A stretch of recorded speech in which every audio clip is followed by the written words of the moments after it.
Assalamualaikum warahmatullahi wabarakatuh.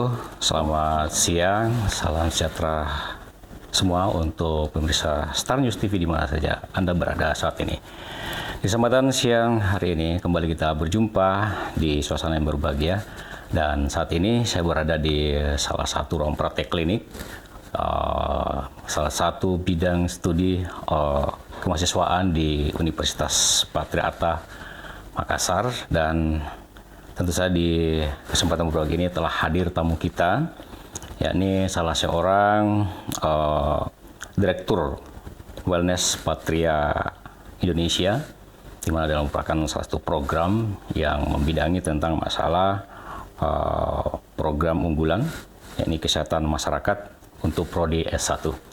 Baik pemirsa, langsung saja kita akan berbincang dengan Bapak Abdul Rahman. Terima kasih. Ya, sehat Pak? Sehat, alhamdulillah. Iya, senang sekali bisa ketemu pada hari ini. Terima kasih Pak dengan Star News. Pemirsa, kita akan berbicara tentang masalah perkembangan pertumbuhan manusia, reproduksi manusia, mulai dari proses dalam kandungan, kemudian dilahirkan, kemudian pertumbuhan dari balita, masuk ke remaja, dewasa, hingga mungkin sampai ke tua. Ya. Nah, untuk membahas kali itu, baik Abdul Rahman, kalau biasanya kita sebut Bung Abdul ya, tapi kita akrabnya Bung Abdul aja nanti. Ya Bung Abdul, kita mungkin ingin mengetahui dulu apa sebetulnya esensi dari program neuroscience terapan atau NTSC ini yang berbicara masalah kesehatan masyarakat, khususnya di bidang reproduksi manusia. Ya. Baik, terima kasih Bung Sakir. Ya. Neuroscience terapan itu merupakan salah satu unggulan yang ada di Universitas Patriarta, yang satu-satunya Pak. Satu-satunya ya. Indonesia yang punya itu hanya kami. Jadi memang Patriarta selalu membuat terobosan baru ya. Betul. Dan kami memiliki 5 hak kekayaan intelektual terhadap produk neuroscience ini. Nah, kebetulan neuroscience terapan ini salah satu unggulan juga yang dijadikan di Prodi Kesehatan Masyarakat untuk S1. Sorry, tadi 5 yang kekayaan intelektual itu apa aja itu? 5 hak kekayaan intelektual, salah satunya aplikasi neuroscience terapan, neurokinestetik, bagaimana endinuro, semua itu dalam bentuk produk-produk ilmu pengetahuan, ada dalam bentuk buku, ada dalam bentuk aplikasi. Itu sangat menarik dan itu hanya dimiliki Patriarta. Kenapa harus neuroscience? Kan itu pertanyaannya Pak. Nah, neuroscience terapan ini kami mencoba untuk menggali bagaimana sih pengukuran kematangan berpikir seseorang yang selama ini tidak pernah tersentuh, bahkan tidak pernah dibicarakan. Kalau orang sakit tuh yang dilihat hanya jantungnya yang sakit, paru-parunya yang sakit, tapi nggak pernah melihat apa sih secara keseluruhan, secara softwarenya. Nah, kami di neuroscience mencoba untuk melakukan pendekatan itu dari segi kematangan otaknya Pak. Untuk sebagai software dasar yang mengendalikan proses kehidupan manusia. Oke. Nah, ternyata itu bisa kita lihat pada gambar ini Pak, Bung Sakir. Ya. Ada pada gambar yang saya lihat ini. Ya. Ketika kita berbicara neuroscience terapan, sudah berbicara sejak dalam kandungan. Hari ini banyak terlupakan dengan banyaknya program. Katakanlah seorang ibu yang sedang hamil, bagaimana pentingnya untuk menjaga emosi ibu. Sehingga pada usia 4 bulan dalam kandungan tadi, ketika ruh sudah ditiupkan oleh Allah ke dalam tubuh seorang janin, maka pada saat itu proses indera itu sudah bisa berfungsi. Sudah aktif. Sudah aktif. Nah, kalau pada saat ibunya sedih, anaknya akan menjadi sedih. Ibunya bahagia, ibunya akan menjadi bahagia.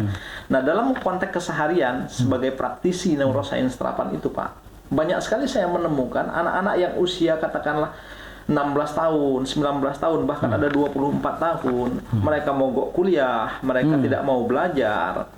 Ternyata permasalahan itu sudah terjadi sejak mereka dalam kandungan. Ada yang pernah ibunya ingin menggugurkan anaknya. Dia minum obat 8 biji melalui mulut Pak, dan 8 biji dimasukkan melalui salah satu organ kewanitaannya Pak. Hanya tidak menginginkan anak ini untuk hadir. Pada saat itu tertanam kemarahan pada kondisi janin. Akhirnya terbawa Pak menjadi blank spot yang terjadi pada anak tersebut. Nah, orang tua connecting anak itu ya? Connect Pak. Orang tua itu menyalahkan anaknya yang salah, tapi mereka tidak pernah belajar, tidak pernah menyadari bagaimana orang tua itu memperlakukan anak. Nah, sementara anak ini dalam usia yang sangat pertumbuhan bersih. Kalau kita ibaratkan buku itu Iya, dalam masih kertas kosong. putih, Pak. Tergantung orang tua mau seperti apa.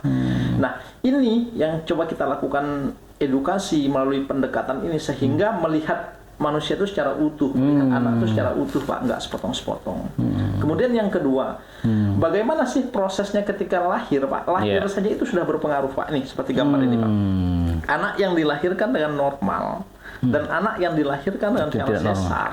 Itu berbeda juga nanti. Perlakuannya berbeda, Pak, secara neuroscience. Tunggu tuh, sebelum lebih lanjut, itu berpengaruh nanti nggak di tingkat kehidupan di hari? Sangat berpengaruh, Pak. Seperti apa pengaruhnya? Kita lihat ya. Anak yang dilahirkan secara normal, secara sunatullah, dia keluar dari rahim seorang ibu, berputar secara alamiah.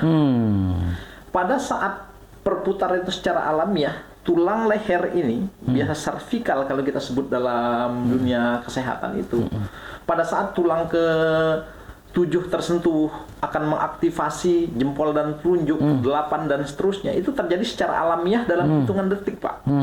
Nah, pada saat anak-anak yang dilahirkan dalam proses sesar, bukan dalam artian sesar itu di rahim ibu tadi terjadi perubahan itu? Iya, secara alamiah pada saat proses kelahiran tadi, Pak. Udah mau lihat dunia ya? Iya.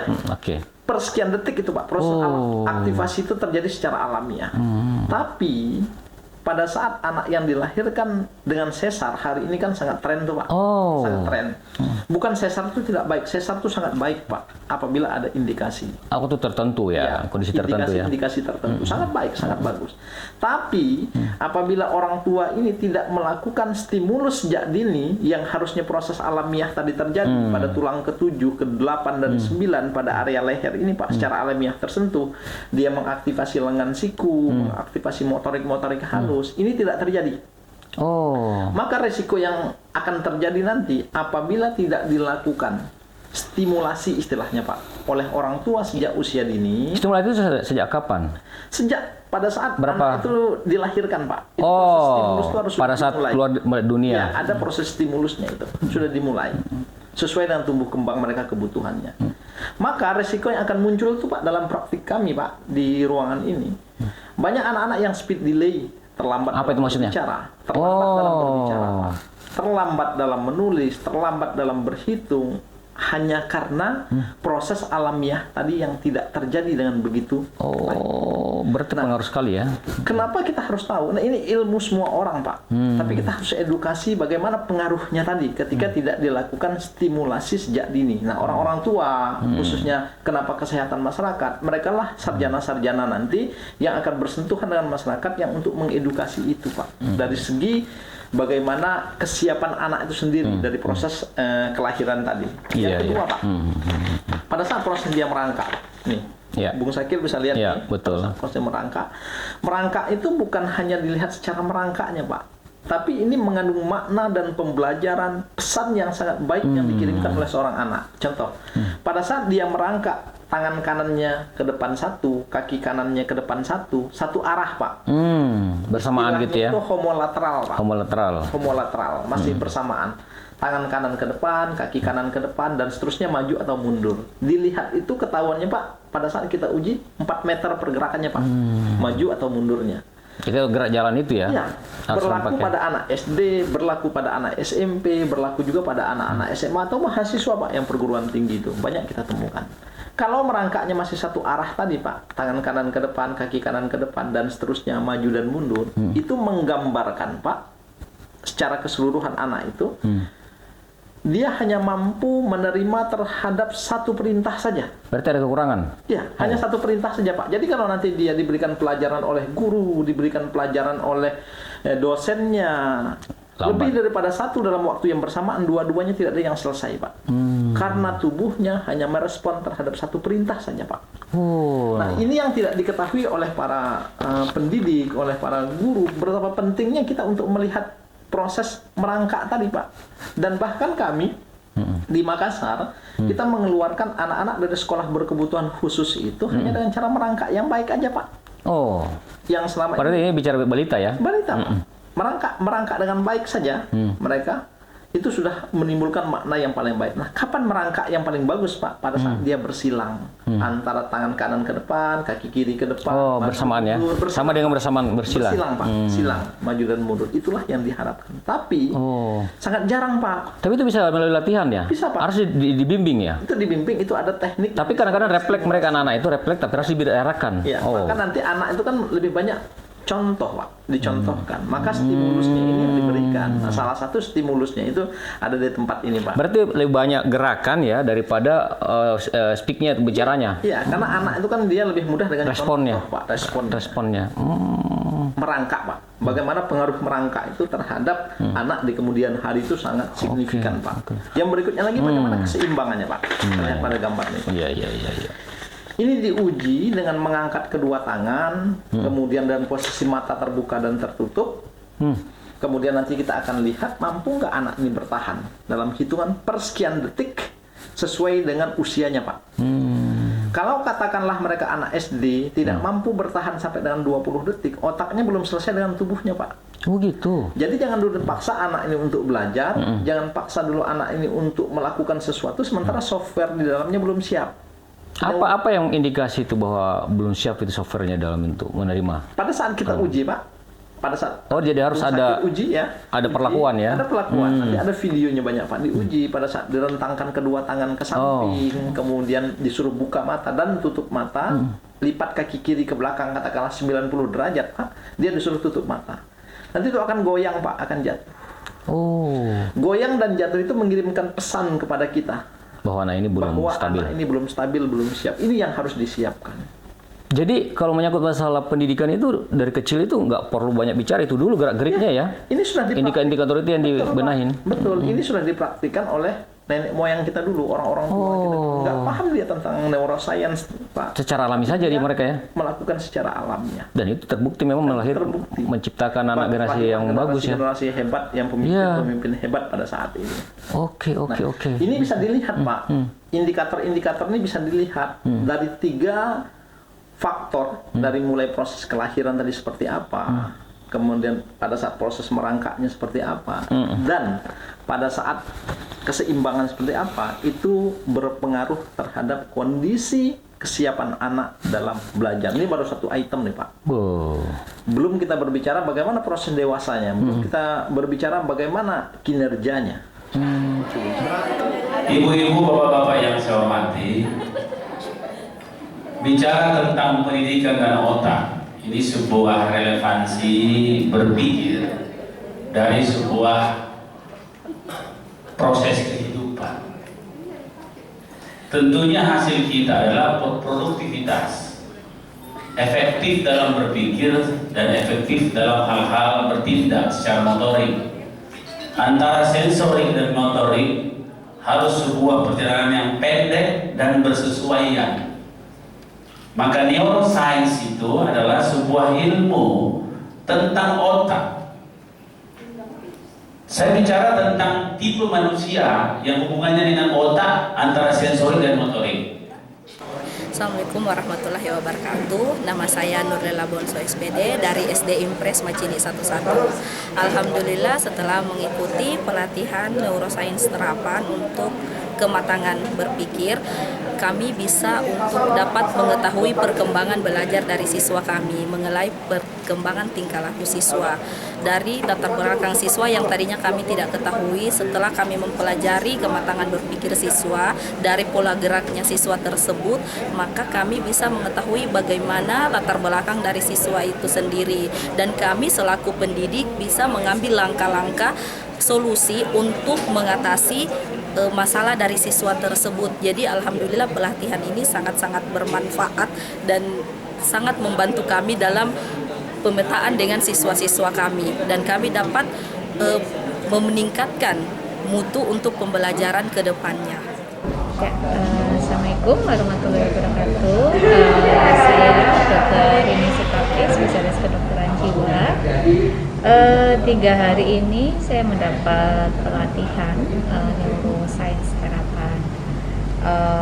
Bagi saya sendiri, yang saya rasakan setelah mendapat pelatihan ini, minimal saya jadi lebih mengerti saya, kepribadian saya, dan sisi-sisi mana yang sudah baik, yang belum baik, dan mana yang harus ditingkatkan dalam hal fungsi-fungsi saya sebagai seorang medis. Saya rasa pelatihan ini sangat bermanfaat, baik sebagai seorang karyawan atau seorang pimpinan, seperti itu. Berarti pembentukan intelektual, terus mungkin kecakapan itu dibentuk sejak dari dalam kandungan ya. Iya. Kemudian masuk di balita pergerakan-pergerakan itu ya. Betul. Dan ternyata ada syarat-syarat yang harus, itulah mungkin di PAUD yang harus diajarkan itu ya. Kan itu Pak, betul. Oh. Betul. Nah, biasanya pada saat ini kalau kita lihat para guru-guru PAUD, mereka mengajarkan anak. Ya, mereka, contoh kan tepuk tangan saja, nyanyi-nyanyi. Nah, kita itu mengedukasi bagaimana proses bernyanyi itu bernyanyi yang menstimulus kematangan otak. Maksudnya itu connect ya, antara penyanyi kan dan dia paham dia nyanyikan, maksudnya itu ya, Ya, maksudnya. contoh Pak, dia berdiri Pak, naik ke puncak gunung kan, naik ke puncak gunung, tinggi sekali, kiri kanan kulihat saja banyak pohon. Jadi cemara. pengucapan sesuai dengan apa pembuktian itu ya. Kita melatih Pak. Anak ini dia melihat, imajinasinya juga berjalan. Bukan Jadi dia hanya paham. tepuk tangan saja. Jadi bukan nyanyi doang tapi ada pemaknaan ya. Ada pemaknaan. berjalan. Nah, pemaknaan inilah yang harus disampaikan pesan ini kepada para guru-guru, para pendidik. Karena anak-anak golden period ini Pak, masa emas itu adalah masa-masa mereka di PAUD Pak. Itu sampai umur berapa sih? Sampai dengan golden age itu kan mereka kan sampai di umur 7 tahun tuh Pak. 7 tahun ya? Sampai dengan 7 tahun. 7 tahun berarti udah kelas 1 dong, kelas 1 SD ya? SD. Itu masa-masa emas Pak. Yang memang Oh, makanya sebelumnya tuh PAUD dulu ya, PAUD sebelum dulu. pra SD ya? Iya. Nah, hari ya, ini ya, Pak, oke. terkadang paradigma atau pandangan orang tua, persepsi orang tua itu dia berbeda. Mereka tuh pingin anaknya itu kalau mereka sudah katakanlah PAUD, mereka bisa tulis, mereka sudah bisa Dipaksain malah. berhitung dan lain sebagainya. Dipaksain malah. Mereka merampas masa bermain anaknya sejak usia dini. Kelak dia akan menemukan usia kekanak-kanakan di usia dewasa. Berarti itu salah ya? Salah ya? Berarti kan kembali lagi ke masalah pemahaman orang tua ya? Orang tua. Inilah gambaran Pak. Kenapa anak-anak mahasiswa, anak-anak remaja kita dengan gampang, dengan mudahnya dia curhat di media sosial. Dia dengan mudahnya untuk melakukan hal-hal yang tidak diinginkan. Kenapa? Dia tersalurkan waktu masa pertumbuhan itu. Kecil itu maksudnya bermain, titik. Bukan lagi dibekali dengan berbagai kemampuan. Boleh, tapi dilihat bagaimana perkembangan anak ini. Saya jadi ngeri Bung Abdul itu tentang anak-anak yang dipekerjakan di jalanan itu ya. Ya. Di saat dia masa mempelajari dirinya secara mendalam ya, untuk masa depannya, justru malah dipaksa untuk mencari duit. Dan pemirsa, karena kita berbicara masa pendidikan dan hanya satu-satunya, bahkan baru pertama di universitas kampus, terapan-terapan reproduksi ini untuk mendidik anak dari kandungan sampai keluar itu baru di Partai Atta. Nah, kalau di mahasiswa sendiri, Bung Abdul, itu sudah mulai masuk ke gambaran mana ini untuk mempelajari mereka ini, untuk melahirkan sebuah intelektual di bidang yang tadi disebutkan?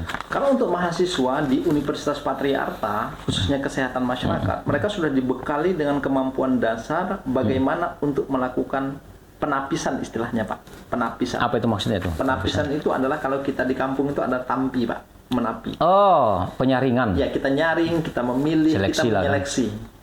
Mana kategori anak-anak yang perkembangan otaknya yang normal, Termasuk mahasiswa ini? ya. Mana anak yang kategori perkembangan otak yang terlambat, mana perkembangan otaknya yang terhambat, mana kategori perkembangan otaknya yang potensi gangguan, Pak. Berarti diseleksi juga ya? Ya, ini seleksi, masih seleksi umum, belum masuk ke penjurusan misalnya ke akademisi? Pada saat mereka berkuliah, Pak, anak-anak mahasiswa itu sudah diajarkan bagaimana cara mereka untuk melakukan pemetaan itu tadi. Itu pada anak, Pak. Pada kategori remaja juga dilihat profil kematangan berpikirnya. Sampai dengan pada kategori dewasa, Pak. Neuroscience ini melihat bagaimana perkembangan masa lalunya, Pak. Bagaimana kesehatan berpikirnya, kematangan berpikirnya, sampai dengan kemampuan berpikir eksekutifnya. Itu bisa dilihat. Nah, dari proses yang tadi saya jelaskan, mahasiswa itu melihat mengetahui utuh tentang manusia ini, bukan separuh-separuh, bukan sepotong-sepotong. Jadi memotret ya secara keseluruhan ya, memotret detail ya. keseluruhan. Nah, pada implementasinya bagaimana sih neuroscience terapan di UPA ini berkembang? Kita juga Pak salah satunya adalah melakukan profiling. Di beberapa daerah kita sudah lakukan. Makassar itu sudah ada peraturan wali kota nomor 19 tahun 2019 Pak. Tahun 2019. Tentang peningkatan kualitas sumber daya manusia itu berbasis neuroscience terapan. Itu sudah ada Pak. Oh, udah di Kemudian beberapa daerah, beberapa tempat kita sudah lakukan profiling Pak. Profiling ini dalam rangka kita ingin melihat bagaimana sesungguhnya proses kematangan berpikir para ASN ataupun para karyawan swasta untuk menuju peningkatan kinerjanya Pak. Itu diukur nanti. Diukur dari segi domination, bagaimana kita mengukur bagaimana kelihatan kemampuan emosionalnya, manajerialnya, personality dan strateginya. Kita ukur bagaimana kemampuan berpikir eksekutifnya, gaya berpikir, gaya belajar, sampai dengan proses kesehatan berpikir Pak. Nanti itu terlihat di grafik itu nanti. Contoh, Badu dilakukan profiling. Masa lalunya Badu ini secara emosionalnya pernah mengalami tekanan nggak? Dalam pola asuh, dalam keluarganya, dalam proses pendidikannya.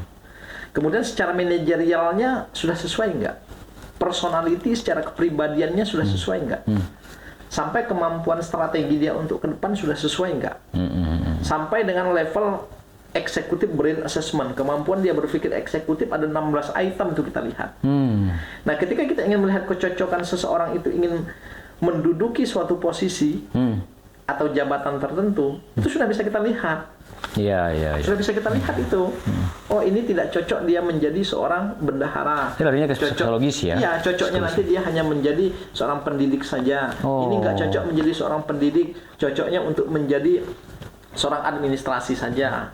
Ini terlalu kuatnya konseptor, ini nggak ada kekuatan eksekutor. Sampai ke situ Pak. Wah, keren dong kan? Untuk kita melihat Jadi profiling ini Pak. Jadi perjalanannya itu memang dari balita itu turun meningkat lagi ke tingkat intelektualnya ya. Itu didesain sedemikian rupa ya. Tidak ujuk-ujuk ya. Tidak ujuk-ujuk. Nah, kenapa biasanya para pimpinan itu mereka mengeluh Pak? Ada level karyawan atau pekerja yang mereka itu senang menunda-nunda pekerjaan Pak. Senang menunda-nunda pekerjaan. Itu bukan secara tiba-tiba Pak, tapi itu ada sebab akibatnya Pak. Sudah tabiat. Sebab akibatnya ada itu ya. ada pada bagian area otak prefrontal cortex atau VFC yang di kening ini Pak, yang itu sudah memunculkan proses pengambilan keputusan tuh yang nilainya itu pada saat kita profiling sudah lebih daripada angka 20 atau 25 Pak. Itu berarti apa itu artinya? Artinya mengganggu kemampuan sirkuit otak untuk segera melakukan tugas sehingga akan tampil sebagai seorang yang suka menunda-nunda pekerjaan Pak. Ini dari ribuan yang sudah kita lakukan asesmen Pak. Ini sangat banyak sekali. Banyak ya. Dan bahkan muncul gelisah, muncul takut, muncul depresi. Bayangkan kalau orang-orang yang seperti tadi yang saya jelaskan, mereka menduduki pada posisi jabatan tertentu. Mau seperti apa orang-orang yang diurus? Dalam keadaan tekanan, berbahaya ya bagi pekerjaannya. Ya Pak. Dan pada saat dia bekerja berada dalam bawah tekanan itu akan cenderung menjadi pribadi yang seperti apa? Apakah dia akan hadapan itu tekanan atau tantangan itu atau dia akan lari atau dia akan lebih cenderung menyalahkan orang? Atau dia stres kan? Ya, atau dia stres menyalahkan orang. Ini kelihatan Pak, ketangguhan itu dilihat bagaimana proses kesehatan berpikir dan kemampuan berpikir eksekutif. Tunggu dulu Bu Abdul. Ini kan kalau proses tadi itu memang dibentuk atau memang dari tabiat sejak lahir, kebawaan, atau memang bisa dirubah pada saat searching pelatihan-pelatihan tadi itu? Ya, itu di bawah itu Pak dari proses pendidikan, pola asuh, pola pekerjaan itu terbentuknya di situ tuh lingkungannya. Oh, jadi tidak ada urusan dengan dari kandungan, enggak? Ya, lingkungan itu terbawa dari sejak kecil Pak, tetap sejak kecil itu terbawa tuh semua sampai manusia itu pada titik yang sekarang ini itu terbawa Pak. Bisa dirubah, bisa. Di mana letak range untuk merubahnya itu? Merubahnya itu pada saat kita sudah lakukan profiling, kita menemukan indikasi adanya masalah, maka kita menyiapkan yang disebut dengan teknik stimulasi. Stimulasi itu sangat banyak Pak. Salah satunya di ruangan ini beberapa tempat stimulasi yang juga kita siapkan. Dengan stimulasi ini, manusia itu kecenderungan dia akan menyadari Pak. Dia akan sadar dulu terhadap kondisi saat ini. Nah, pada saat dia sudah sadar, nanti dia proses berubah itu biasanya lebih cepat, Pak. Biasanya kita akan lakukan konseling itu, Pak, prosesnya. Nah, stimulasi ini tergantung keparahannya, Pak. Ada yang 3 bulan, ada yang 6 bulan. Prosesnya tergantung daripada tingkat keparahan orang-orang tersebut. Nah, inilah yang kita tanamkan, Pak, dalam proses kegiatan neuroscience terapan ini. Bagaimana kita ini bisa menjadi manusia yang betul-betul believe, kita yakin, yakin dengan diri kita, yakin dengan kemampuan kita, baik itu sebagai seorang tenaga pendidik, seorang ASN atau karyawan swasta, atau sebagai seorang tua, yakin. Ya. Nah, dari belief itu tadi, Pak, dia akan memerintahkan brain. Oh. Ketika dia sudah yakin, otaknya merespon yakin, otak itu akan memerintahkan tubuh atau body. Dia akan merespon menjadi orang yang yakin, dan body itu akan membentuk. Jadi komandonya di otak ya? behavior. Komando di otak ya? Behavior. Jadi ketenangan otak atau kekacauan otak itu berpengaruh kepada seluruh. Oke, kalau kita berbicara mahasiswa, Bung Abdul, ini kan apakah dia diajari atau memang nanti diajari, atau memang dilatih, atau memang dia yang diterapi? Kalau untuk tahap awal mahasiswa Universitas Patria Arta untuk saat ini, Pak, kebetulan saya memegang mata kuliah untuk neuroscience terapan sendiri. Sebelum belajar itu, Pak, mereka kita lakukan profiling dulu, Pak. Profiling itu kita untuk melihat apa masalah yang terjadi pada mahasiswa ini. Kadang-kadang mereka pada saat Itu semua fakultas? untuk saat ini belum semua. Belum? Oh, baru di Belum ini ya, di semua. kesehatan masyarakat itu ya? Belum semua, hanya beberapa orang yang terindikasi. Karena ini lebih mengarah kepada bakat psikologis ya? Ya, nanti bisa kelihatan, Pak. Nanti kita lihat, kok di kelas dia bengong, Iya. kok di kelas dia diam, lama sekali menerima pelajaran nih, loading, gitu. Ada sesuatu, Pak. Nah, pada saat sesuatu kita gali, kita lakukan profiling, mereka ada yang kemarahan kepada orang tuanya, ada yang mereka menganggap salah pilih jurusan. Iya, Nah, benar. ini kita lakukan terapi. Nama terapinya adalah terapi gelombang otak, Pak. Itu sangat banyak, Pak. Mereka sampai terlihat. Ini kan langsung masuk ke fakultasnya, ke kesehatan masyarakat itu ya. Ya. Bukan di awal-awal itu pada saat kayak maba supaya nanti ketahuan ini masuk di sini, masuk di enggak ya? Ya, pada saat maba sudah kita lakukan profiling. Itu secara keseluruhan. Secara keseluruhan. Nanti pada saat spesifikasinya, Iya. itu pada saat di semester 3 mereka mendapatkan. Oh gitu. Ya, mendapat- Jadi sekarang masih umum aja kalau maba itu. Ya. Nanti masuk semester 3 baru penjurusan. Ya, penjurusan Seperti itu ya. Mereka Nah, dapat mata kuliah khusus tentang kalau kesehatan masyarakat atau neuroscience terapan ini sendiri, dari katakan kita berbicara contoh 100 itu, kira-kira berapa persen bisa masuk untuk kita mendekati apa yang kita inginkan itu untuk masuk di fakultas itu? Kalau untuk saat ini, mahasiswa khususnya yang kita lakukan pemetaan secara profiling neuroscience terapan, Pak. Hampir semuanya itu mereka bermasalah. Hampir semua mereka bermasalah dengan latar belakang. Yang paling banyak masalah di mana? Rata-rata mereka ini berhadapan dengan kita berhadapan dengan gen A dan gen Z, Pak. Apa itu? Penjelasannya seperti apa itu? Yang tidak mampu terhadap stres. Yang ketika ada masalah tidak tangguh. Itu mereka banyak. Dan itu terpengaruh dengan proses kelahiran tadi itu ya? Pada saat proses mereka di pendidikan keluarga, ada yang mereka marah sama orang tuanya. Ada yang mereka tidak nerima dengan kondisi dilahirkan dalam keluarga dalam tanda kutip X. Iya. Ada yang mereka punya keinginan tapi orang tuanya terlalu keras. Ini diselesaikan dulu, Pak. Ini kita selesaikan dulu sebelum mereka memasuki Lebih jauh lagi. proses perkuliahan ini. Berarti dasarnya itu ya? Dasarnya itu. Nah, ini menarik karena kan rektor sedengar katanya ini sekarang di Kalimantan Utara itu ada 1.000 ya beasiswa. Kemudian dia fokus kepada warga yang di bawah standar ekonomi, kemudian terpelosok, terpencil, tapi dia ingin mengabdi untuk bagaimana bisa kembali menjadi itu pengaruh nggak ada dari tadi apa namanya terapi neuroscience terapan itu? Ya, khusus anak-anak yang dari Kalimantan Utara, Pak. Karena ini perlakuannya adalah perlakuan khusus Iya, yang diberikan beasiswa khusus oleh Pak Rektor, khusus putra-putri Kalimantan Utara. Rata-rata anak-anak ini mereka anak-anak yang ekonominya menengah ke bawah. Ya. Yang kami lakukan profiling pada saat ini, itu terkadang kepercayaan diri terhadap diri dia sendiri itu belum pede ya? percaya, belum pede, Pak. Pengaruh apa itu Belum kira-kira? yakin. Itu banyak faktor, Pak. Bisa lingkungan? Karena saya sebagai seorang anak desa katakanlah datang sebuah perkotaan, ada perasaan minder, ada perasaan takut. Ini yang dibekali pemahaman Berarti kepada butuh mereka. adaptasi kuat ya, nanti ya. Pemahaman kepada mereka dalam kegiatan PPKMB itu mereka dilatih untuk mereka bisa believe, bisa yakin terhadap kemampuan mereka sendiri. Dan buktinya mereka saat ini yang sudah semester 3 mereka sudah berubah, Pak. Ya. Dulu mereka malu-malu, lugu-lugu, takut-takut. Sekarang udah berani ya. diajarkan, Pak. Mereka ada Itu mereka saling mengajari ya. ya, saling mengajari, saling asah dan asuh terkait dengan adik-adiknya.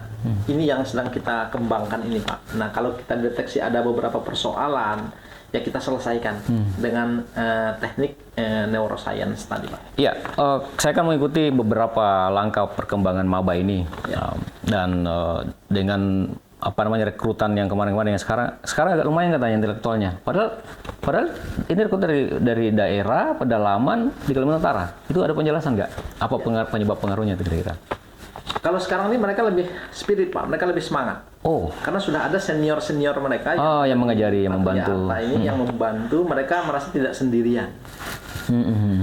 Nah, yang kedua, pada saat proses awal, proses pendidikan di PPKMB, itu sudah dilatih.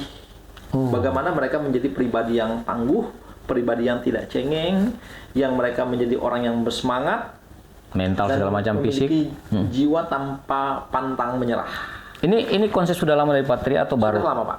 Sudah lama. Jadi kalau kita di Patria Arta ini sudah lama, Pak. Bela negara, Menteri Pendidikan tuh belum berbicara tentang bela negara, kita sudah mempraktikkan bela negara, dan itu dilatih khusus. Saya penasaran apa yang membedakan secara spesifik kita antara universitas yang umum dengan Patria Arta? Apa yang membedakan yang agak menonjol itu?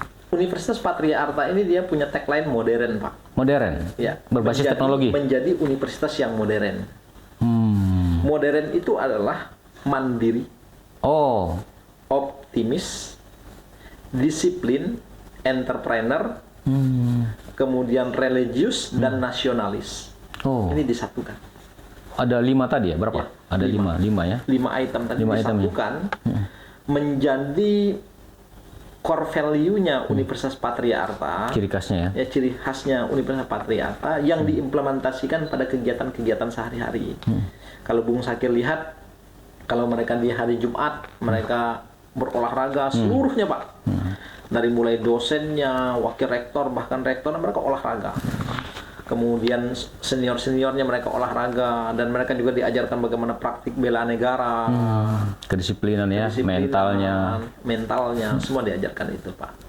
Nah, kita kembali kepada neuroscience ini. Ini suatu hal yang sangat menarik, Pak. Sangat menarik, Bung Sakir.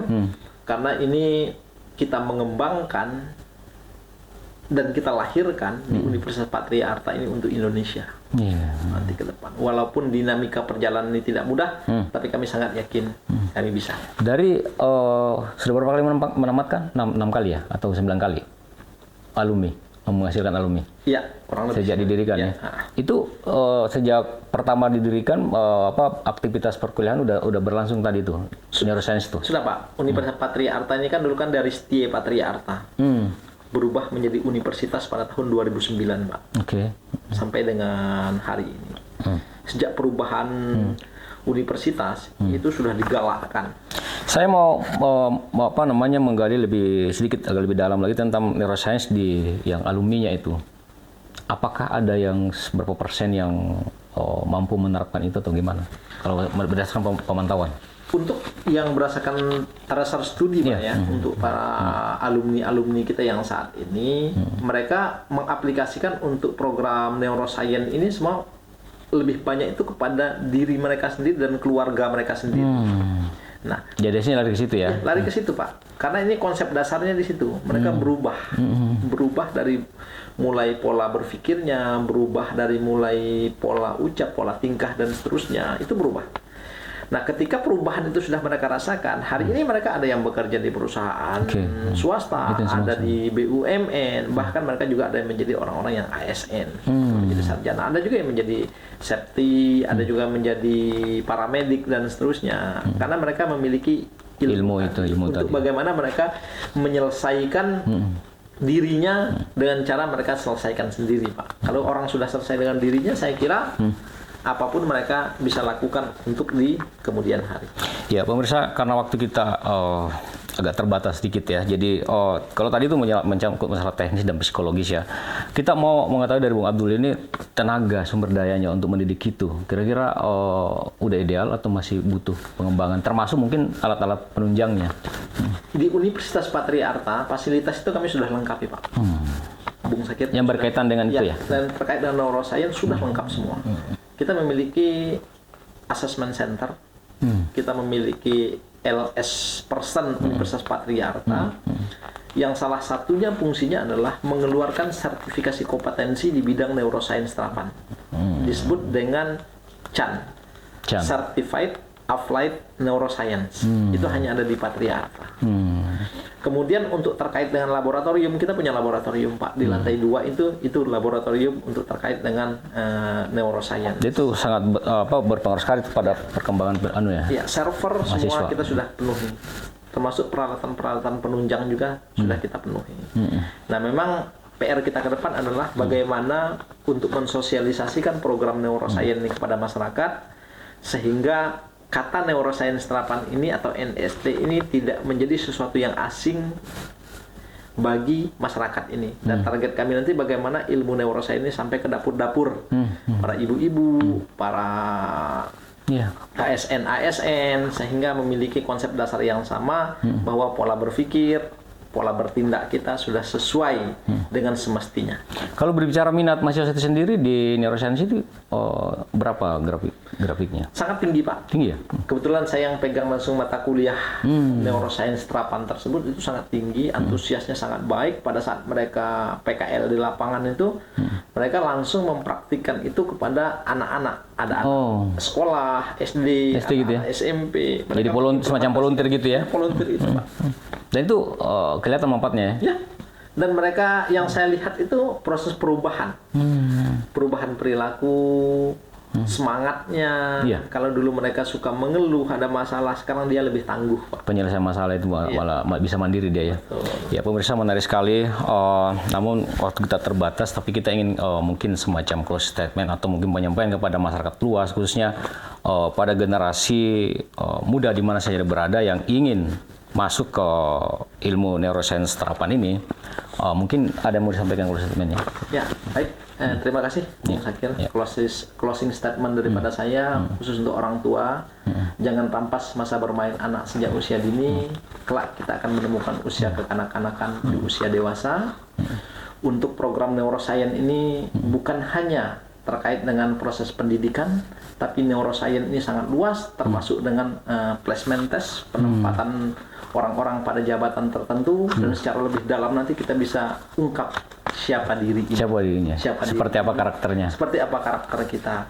Kalau kita selama ini medical check up yang kita lihat itu hanya jantung, hanya paru-paru kita, tapi secara neuroscience kita mengungkap bagaimana sesungguhnya jiwa ini, bagaimana sesungguhnya otak ini bisa berkembang sebagaimana yang sesungguhnya dikehendaki oleh Sang Pencipta. Gitu. Baik. Terima kasih. Abdul Rahman, Direktur Wellness Patria Indonesia. Daging semua, pemirsa, kita rasakan pada kesempatan ini, dan ternyata banyak hal-hal yang sebenarnya kita lalui, tetapi kita tidak sadar bahwa itu sebenarnya sangat penting untuk dilatih ataupun diketahui. Dan mungkin juga kita salah satu orang yang menjadi korban ketidakpahaman itu. Nah, mudah-mudahan melalui perbincangan kita pada kesempatan siang hari ini bisa bermanfaat, dan khususnya kepada para generasi muda di masa yang berada untuk mau mendalami secara detail lagi ilmu neuroscience ini. Anda bisa bergabung di Patriarta pada waktu-waktu yang akan mendatang. Terima kasih, Bung Abdul Rahman. Sukses selalu. Bung Sakit. Ya. Pemirsa, kami sehat terus. Kami berdua mohon maaf jika ada kesalahan dalam pelaksanaan ini atau kita dialog ini, dan kita ketemu kembali di lain kesempatan. Selamat siang. Assalamualaikum warahmatullahi wabarakatuh. Waalaikumsalam.